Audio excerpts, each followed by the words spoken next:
Much for giving this opportunity. Affandi ji.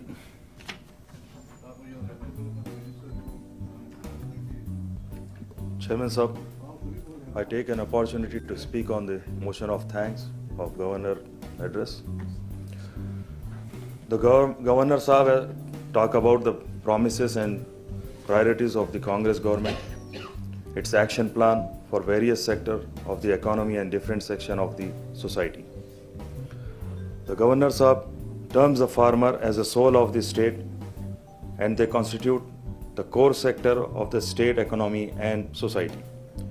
The farmer who are Annadata really deserve the people's gratitude on this achievement. I compliment the government for implementing the crop loan waiver scheme by waiving the loans of 25 lakhs for 35,000 farmers. Initially, the outlay on the farm loan waiver scheme was estimated of rupees 36,000 crores, and when the state budget for 2024-25 was presented in July 2024, the allocation of this scheme was rupees 26,000 crores. I would like the government to clarify on this issue, since there are reports that a few lakh farmers have been left out of the preview of this scheme. I may recall that the Congress government has promised to raise the assistance under Raitu Bharosa to rupees 15,000 per acre per year and extend this scheme to tenant farmer also. However, the assistance has been enhanced to only rupees 12,000 per acre, and the eligibility condition have been altered to restrict the number of the beneficiaries under this scheme. There is no mention of the tenant farmer in the Governor's sub-address, even as lakhs of tenant farmers holders are waiting for the assistance on par with the farmers. Under Indrama Astamaya Bharosa scheme, landless agriculture laborers are to be provided assistance of rupees 12,000 per annum, but there is no word on the timeline for implementation of this scheme. I may recall that the government had promised to provide new ration card for the all eligible families who are not currently covered under the public distribution system. Lakhs of families applied for the fresh card during the Prajapalana program held in December 2023 and January 2024. And in this year, many applications were invited for the eligible families.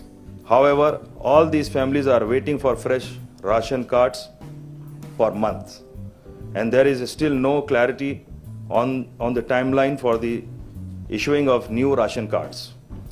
Moreover, all the existing ration cards holder were promised to supply Sanna BM fine rice through the ration shop from Sankratri, but in the last 2 months, the promise to supply fine rice has not been taken up.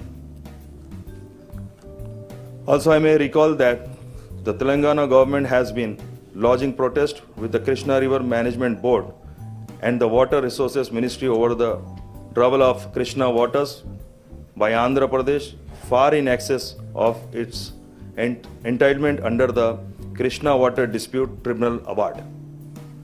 The Irrigation Minister, Janab Uttam Kumar Reddy Sahab, has gone on record stating that AP has consumed 75% of Krishna water, leaving Telangana with only 25%. I would like the government to clarify on this issue, since the peak summer ahead with a lower availability of water and lower ability of Krishna water for irrigation and drinking water supply to Hyderabad. Under Mahalakshmi scheme, women in the state have made about 150 crores free bus trips, resulting in saving of 5,006 crore in travel cost. This is a game changer scheme, no doubt, but I would like to know the amount disbursed to the TGRTC by the state government to compensate for the loss of revenue on account of free bus travel for women. Under Groha Jyoti scheme, the government has been providing free electricity for household consuming up to 200 unit, benefiting 50 lakhs poor families. As 1.33 crore domestic consumer in the state, almost 1 crore consumer have been using below 200 units per month. This means that the coverage under Groha Jyoti is confined to only 50% of the eligible beneficiaries. Similarly, the government has been providing subsidy LPG cylinders of rupees 500 to poor household, benefiting 43 lakhs families. I may point out that there are 90 lakhs existing ration card holder BPL families, and the coverage under the subsidy LPG supply scheme comes to less than 50% of the eligible families. The government has launched Indrama Mahila Shakti Mission with the ambitious target for creating 1 crore women self-employment with financial assistance of 1 lakh crore over the next 5 years. This scheme alone required annual budgetary support of rupees 20,000 crores. Moreover, the government has launched Rajiv Yogya Vikasam to provide financial assistance up to rupees 3 lakhs each to 5 lakhs unemployed youth for the self-employment initiative with a total outlay of 6,000 crores. I welcome the Rajiv Gandhi Abhiyastam scheme introduced by the government for providing financial assistance up to rupees 1 lakh each to civil service aspirant in the state. I would like to know how many youth have been covered under this scheme so far. In last August, government has announced the Telangana job calendar 2024-25 for filling up the vacancies across various departments and the state public sector undertaking of the government, covering the recruitment schedule from October 2024 to November 2025. Since assuming office, the Congress government has completed the process of recruitment of 55,000 youth in various government department and organization. I would request the government to announce the Telangana job calendar for 2025-26 before the budget session get over.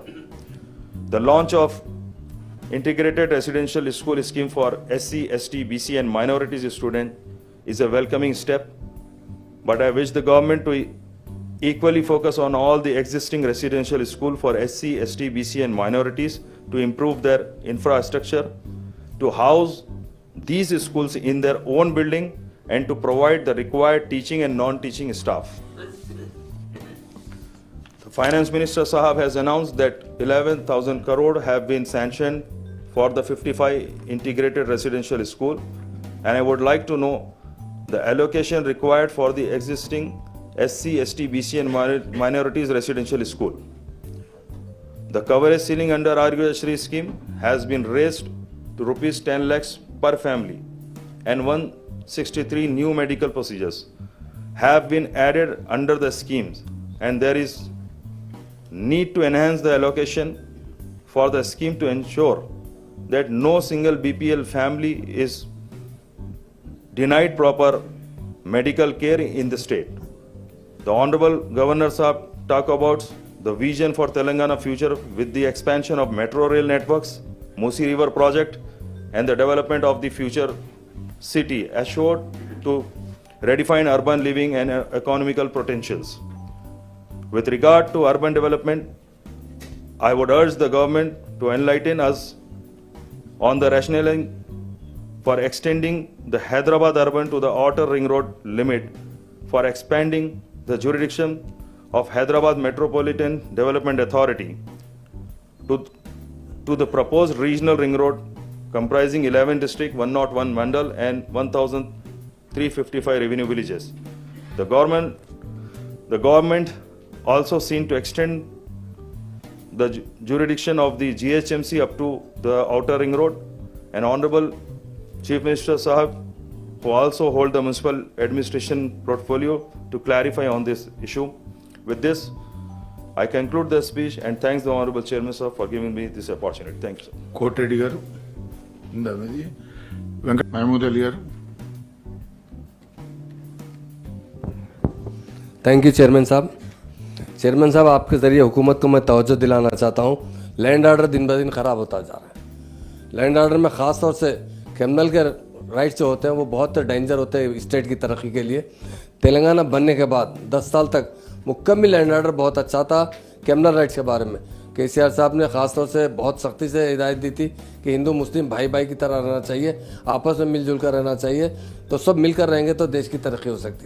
कल जो है थोड़ा सा एक वाक़या जो है, हमारे मिनिस्टर साहब भी करीब के डिस्ट्रिक्ट में रहते हैं, महबूब नगर के अंदर, उत्कूर के अंदर, मंडल के अंदर, नारायणपेट के अंदर छोटा सा एक मस्जिद को डैमेज किया गया. एक मीनार की मस्जिद को मेरी हुकूमत से गुजारिश है कि ऐसे लोगों पर सख्त नज़र रखी जाए जो क्रिमिनल राइट्स की तरफ जाते हैं. और हमारी स्टेट बहुत पुरअमन स्टेट है, हिंदू मुस्लिम भाई प्यार और मोहब्बत से रहते हैं. और जहाँ भी ऐसे हालात हो, डीजीपी साहब से गुजारिश है सख्ती से सख्त अमल करते हुए अहकाम जारी करते हुए कंट्रोल किया जाए. और एक बात, इससे पहले भी मैंने कहा था, जैनूर के अंदर एक फिसाद हुआ था चेयरमैन साहब, उसमें काफ़ी जो भी हुआ गलत हुआ मगर काफ़ी लोगों का नुकसान हुआ था. वहाँ पे तकरीबन 105 दुकानात को जला दिया गया था और काफ़ी दिन तक इंटरनेट भी बंद रहा. तकरीबन 3 महीने तक, 2.5 महीने तक दुकानात की बंद रखा गया.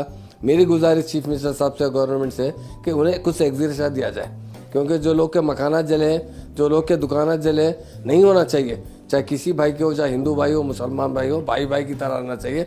मगर कभी ऐसा हो जाता तो उसे रोकना भी चाहिए. और जो लोग नुकसान उठाए, जिसके मकानात जला दिए गए, दुकानात जला दिए गए, चाहे किसी मज़हब के हो, उन्हें एग्जीक्यूशन देकर उसे कुछ ना कुछ उनकी मदद करते हुए उनको फिर से संभाला जाए, ये मेरी गुजारिश है.